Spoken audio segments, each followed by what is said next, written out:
This story takes place in one of the smallest denominators of time that we commonly know. A minute.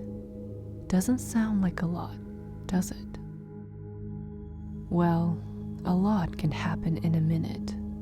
One born a second and all that. Who I am is not important. Just know that I am a human. Let's continue. The year is 1960.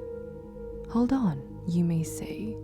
I thought that the first man in space was in 1961, 12th of April, right? Sure. Yeah, that is the recorded date when Yuri Gagarin orbited the Earth in his Vostok craft. This story refers to those who haven't been recorded. Faces without names, without records, their families shipped off to some Siberian hellhole for a life. The price you pay for a failure. One cosmonaut will enter space on this date. No one knows yet, and even the date when he first enters will be deliberately lost, sans the year. That way, if something goes wrong, the Soviet government can deny it. He straps himself in, and the technicians give the thumbs up as they check the untold amount of pressure valves and switches on the craft's skin. These men are sworn to secrecy. One false move, and the next paycheck they get will be a train ticket to Gulag. Takeoff occurs as normal. He is guided through the takeoff procedure, his Vostok craft illuminating the sky like a blazing star, the observers in the command and control center staring on Ave as several tons of Russian metal extends its arms to the world. Hours, minutes, and seconds pass, and this man isn't the first one in space. He feels elation, pride, and a feeling of warmth in the cramped cabin in his Vostok. The ground control is very pleased as well, for Russia has finally won the space race. America will be shamefaced when the news gets out, thanks to Cosmonaut. We shall call him, for sake of prosperity and argument, Cosmonaut 1.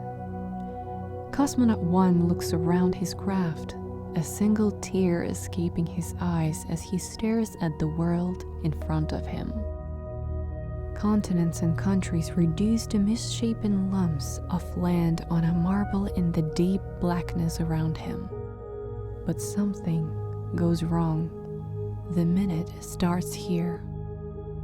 Cosmonaut 1 only realizes anything is wrong when the pleasant feeling of warmth turns to blazing agony.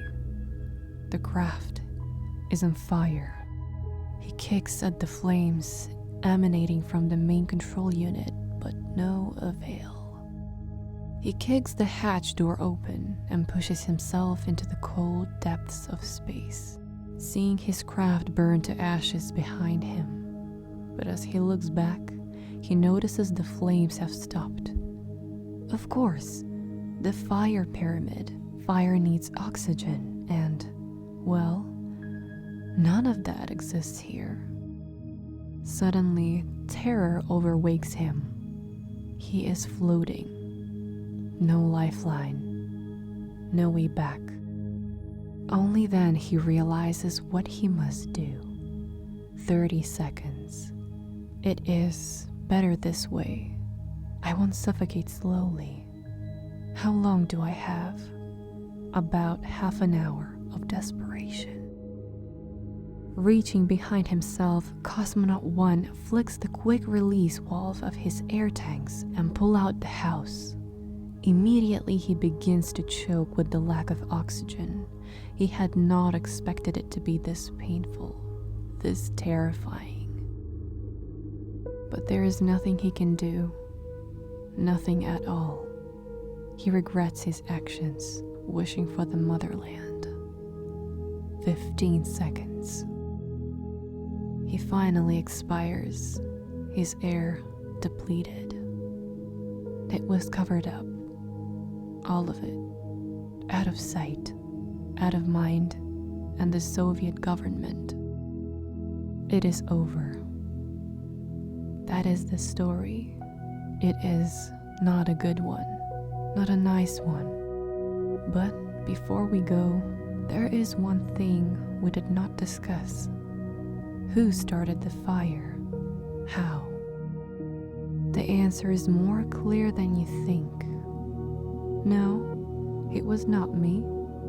But did I tell you that the Cosmonaut 1 was a convicted criminal? That the only reason he went to space was so that he would not surely be killed by a firing squad?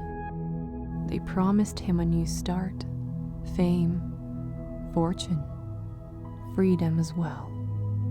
But it was a lie, all of it. There is more to this tale, but alas, this is for another day, another time.